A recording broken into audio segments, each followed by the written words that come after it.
So hello and welcome. तो आज हम लोग इस वीडियो में देखने वाले हैं क्लास 9th का साइंस का chapter number 12 work and energy का नेक्स्ट वीडियो। तो आज के वीडियो का हमारा टॉपिक है, देखिए, work done bye a constant force. जब किसी भी ऑब्जेक्ट पर एक कांस्टेंट फोर्स लगता है, कांस्टेंट फोर्स मतलब जिसकी वैल्यू बदल नहीं रही हो, तो उसके कारण से कितना वर्क डन होता है वो अभी हम लोग जो है देखने वाले हैं। ठीक है। If we know the amount of force applied and displacement, we can calculate the work done. अभी हमने पढ़ा था लास्ट वीडियो में कि वर्क डन हम लोग साइंस में कब मानते हैं, जब किसी भी ऑब्जेक्ट में एक तो फोर्स लग रहा हो और दूसरा उसमें क्या हो रहा हो, डिस्प्लेसमेंट हो रहा हो।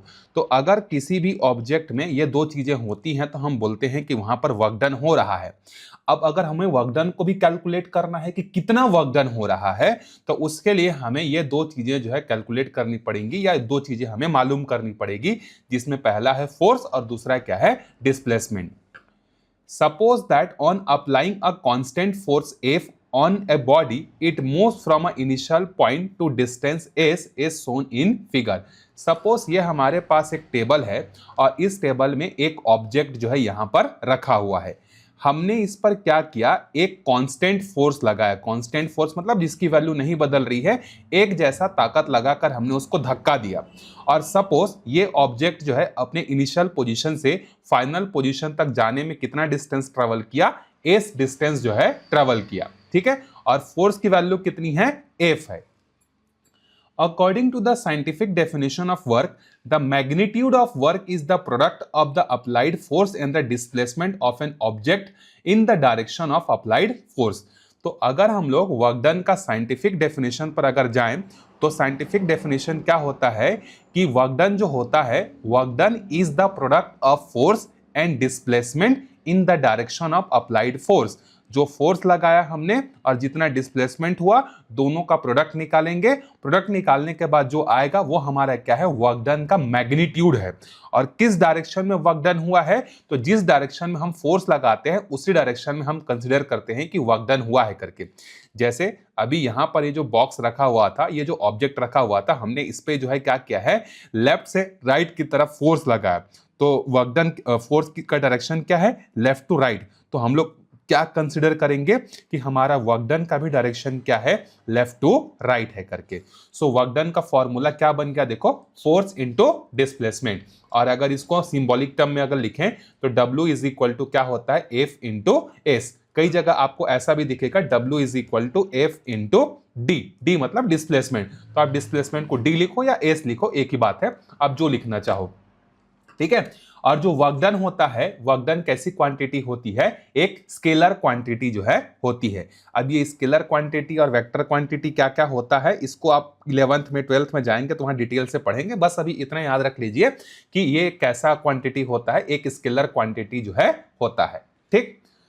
We know that the SI, अच्छा, इसमें अगर हम लोग यूनिट बनाने जाते हैं तो देखिए यहां पर दो चीजें हैं, एक तो फोर्स है और एक तो डिस्प्लेसमेंट है। तो आपको पता होगा कि फोर्स का यूनिट क्या होता है, न्यूटन होता है, और डिस्प्लेसमेंट का यूनिट क्या होता है, मीटर होता है।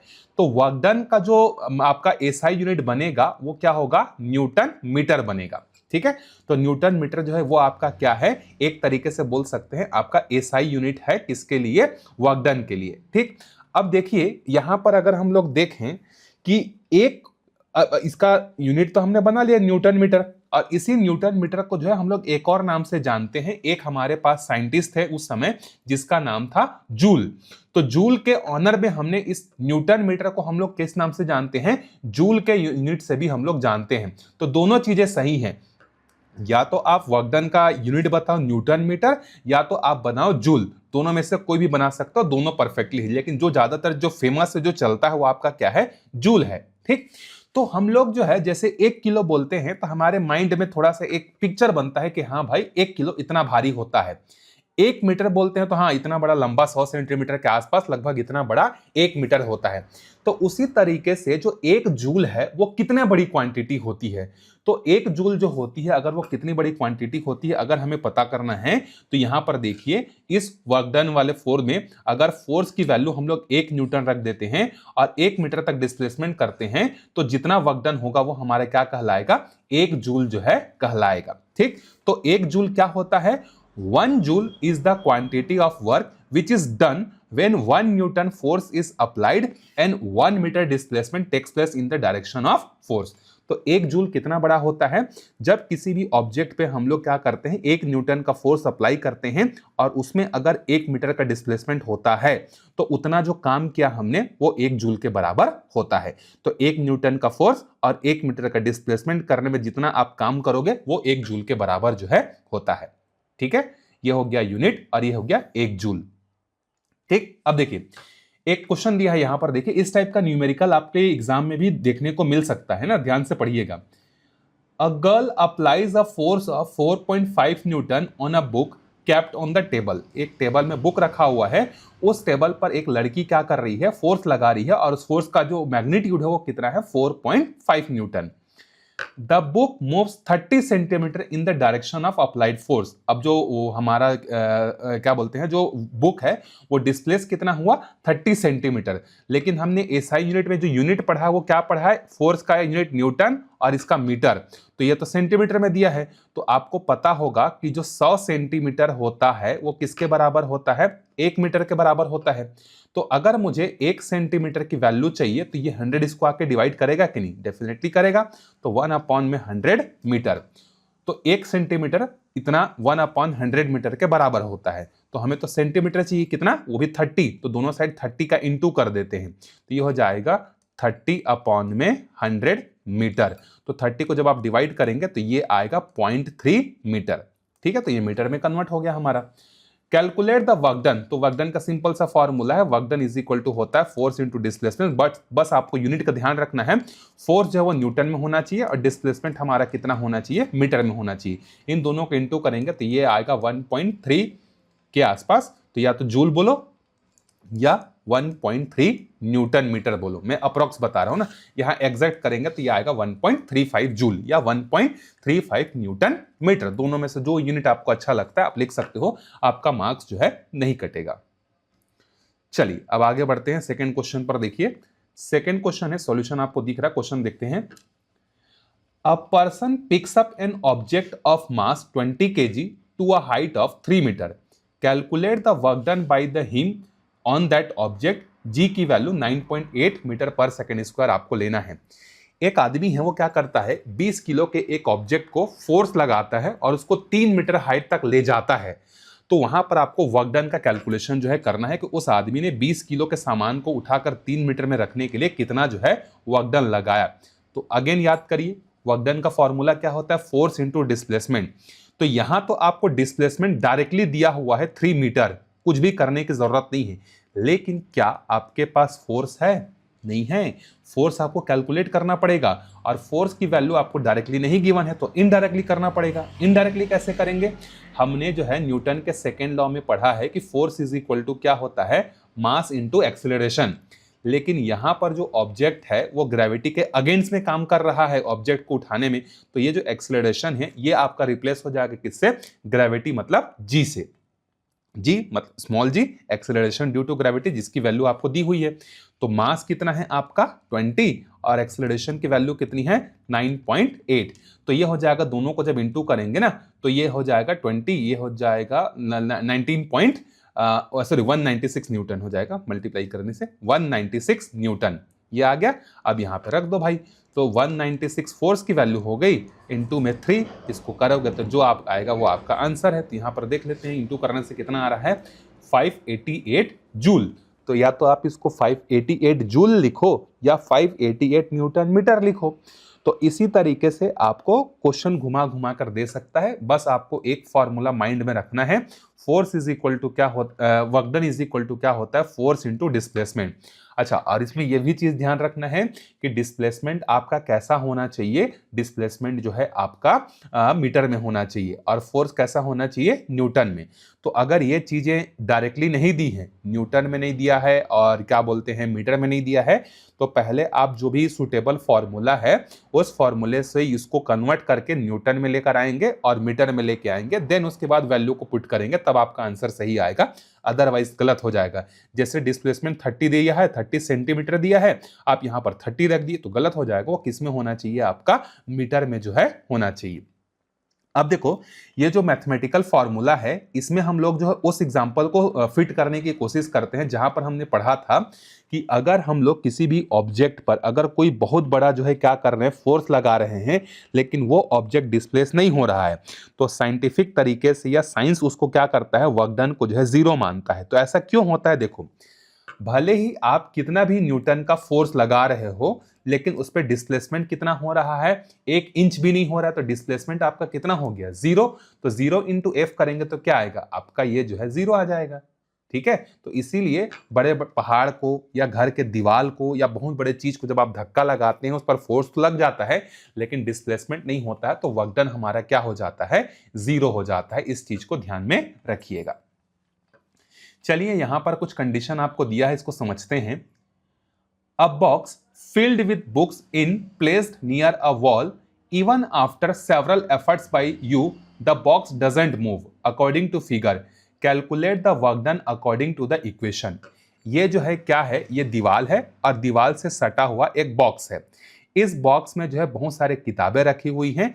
आप इसको इस डायरेक्शन से धक्का लगा रहे हैं। आप कितना भी धक्का लगा ले रहे हैं, ये बॉक्स जो है अपने जगह से नहीं हिल रहा है, तो आपने कितना वर्क डन किया इसका कैलकुलेशन करना है। तो फोर्स की वैल्यू कुछ भी हो, एफ रख देते हैं, क्योंकि वर्क डन का फॉर्मूला ही होता है फोर्स इंटू डिस्प्लेसमेंट। डिस्प्लेसमेंट कितना हुआ है, वो अपने जगह से हिला ही नहीं है, 0 हुआ है, तो इसीलिए वहां पर वर्क डन क्या हो जाएगा, हमारा 0 हो जाएगा। तो भले ही आपको इसको धक्का लगाने में आपके पसीने क्यों ना छूट गए हो, लेकिन साइंस बोलेगा कि भाई आपने कोई वर्क नहीं किया है। सेकेंड है, देखिए, think about several other such situations where there is no displacement on application of force. तो ऐसे कौन कौन से कंडीशन आप सोच सकते हो कि जहां पर आप फोर्स तो लगाते हैं लेकिन डिस्प्लेसमेंट नहीं होता है। तो एक तो वॉल हो गया, बड़ा सा स्टोन हो गया, और कुछ एग्जांपल आप बताओ मुझे या कमेंट करके बताइएगा कि कहां कहां पर आप फोर्स लगाते हैं लेकिन उसमें आपका वर्क डन जो है क्या हो जाता है, 0 हो जाता है। ठीक है, चलिए अगला देखिए, can you think of a situation as well as where there is a displacement in the absence of any force? Discuss your teacher. मतलब क्या आप ऐसा कोई सिचुएशन सोच सकते हैं क्या जहां पर डिस्प्लेसमेंट तो हो रहा है लेकिन किसी भी फोर्स के अब्सेंट के कारण? तो ऐसा पॉसिबल ही नहीं है कि कोई भी ऑब्जेक्ट अपने मन से एक जगह से दूसरे जगह डिस्प्लेस हो जाए विदाउट एनी फोर्स। जब तक फोर्स नहीं होगा तब तक डिस्प्लेसमेंट जो है नहीं हो सकता है, तो इसका आंसर होगा नो। और जादू अगर हो जाता है तो वो अलग चीज है फिर, ठीक है, वो हम नहीं बोल सकते, लेकिन हाँ साइंस में जो है बिना फोर्स के डिस्प्लेसमेंट नहीं हो सकता। चलिए अब यहां पर देखो, एक कंडीशन आपको फिर से दिया हुआ है, समझते हैं। Suppose that you apply a force F on the object and it moves a distance S before it stop. एक ऑब्जेक्ट है आपके पास, ये इस पर आपने एक फोर्स लगाया, इसकी वैल्यू है F, और वो जो है क्या हुआ, S डिस्टेंस ट्रेवल किया और वो जाकर रुक गया। ठीक, अब देखो यहां पर when you exert a force F on the object, it displaces in the direction of force. Here the work done by the force is positive. अब देखो हमने क्या किया, एक ऑब्जेक्ट लिया, हमने इस पर राइट डायरेक्शन में फोर्स लगाया, तो ये ऑब्जेक्ट भी क्या हुआ, राइट डायरेक्शन में चला गया। तो यहां पर वर्क डन कितना हुआ, आपने जितना फोर्स लगाया F और डिस्प्लेसमेंट कितना हुआ है S। तो जिस डायरेक्शन में हमने फोर्स लगाया उसी डायरेक्शन में वो चला गया। ठीक, तो इस टाइप के वर्क डन को हम बोलते हैं क्या, positive work done. Work done के 3 टाइप होते हैं, तो पहला टाइप क्या हो गया, पॉजिटिव वर्क डन। दूसरा क्या होगा, एक ऑब्जेक्ट है, इस पर अगर हम लोग राइट डायरेक्शन में फोर्स लगा रहे हैं लेकिन जो डिस्प्लेसमेंट है वो अपोजिट डायरेक्शन में हो रहा है, तो उस समय जो हमारा वर्क डन होगा ना, वो force into displacement opposite direction में हो रहा है, तो अपोजिट डायरेक्शन के लिए यहां पर आ जाएगा नेगेटिव, तो यहां पर जो वर्क डन होगा वो होगा -Fs। तो इसको हम क्या बोलते हैं, नेगेटिव वर्क डन। मतलब जिस डायरेक्शन में आपने फोर्स लगाया उसके अपोजिट डायरेक्शन में जो है क्या हुआ, आपका वर्क डन हुआ।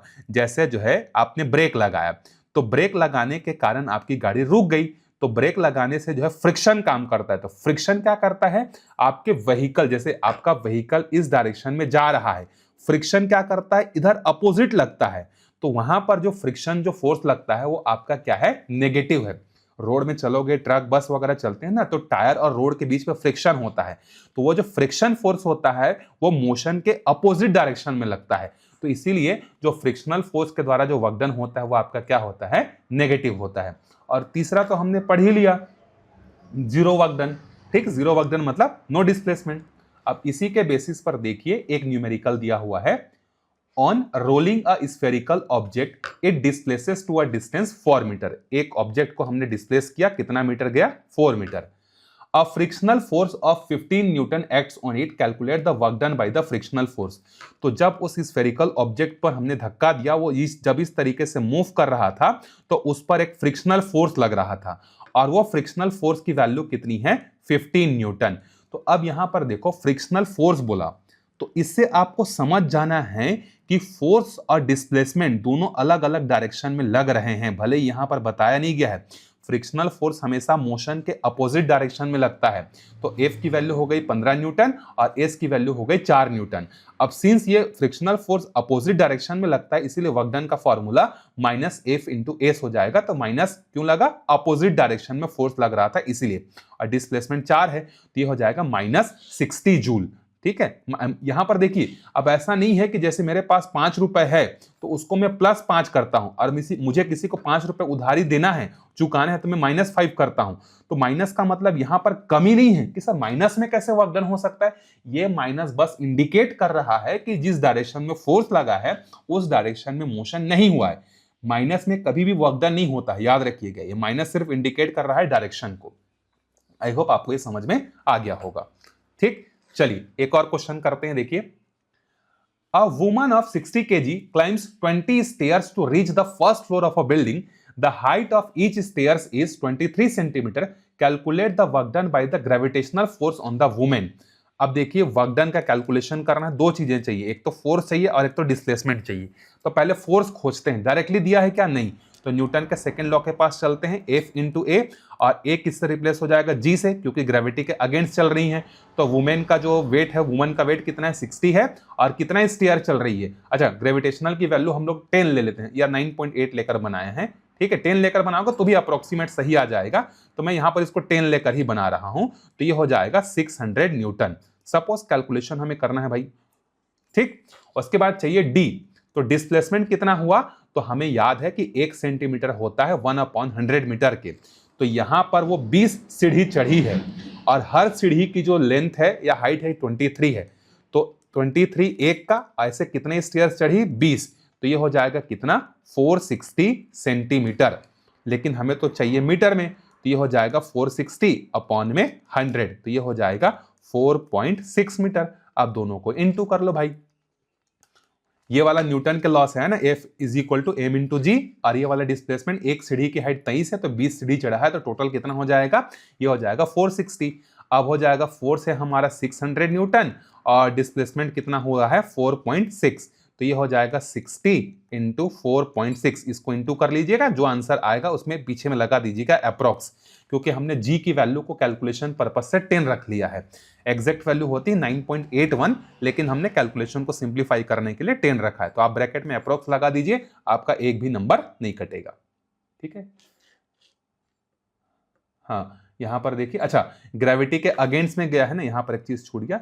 अब यहां पर नेगेटिव क्यों लगेगा, क्योंकि जो लड़की है वो जमीन से ऊपर जा रही है, जमीन से ऊपर जा रही है मतलब ग्रेविटी के अगेंस्ट में, इसीलिए ये नेगेटिव हो जाएगा। तो ये हो जाएगा -600। माइनस क्यों लगा समझ में, ये वाला जो माइनस है ना, वो आपका क्या बोलते हैं, अपोजिट वर्क डन के कारण नहीं लगा है। ये वाला जो माइनस है ना, वो ग्रेविटी के अगेंस्ट में चल रही है, इसीलिए इस G की वैल्यू नेगेटिव होगी, इसी कारण से वो नेगेटिव लगा है। तो यहां पर जब आप रखेंगे तो यह आएगा -2.7 किलो जूल। किलो जूल मतलब इसमें 1000 जूल, मतलब ये आएगा आपका जूल में आएगा, उसको 1000 से डिवाइड कर देते हैं तो वो किलो जूल में जो है कन्वर्ट हो जाता है।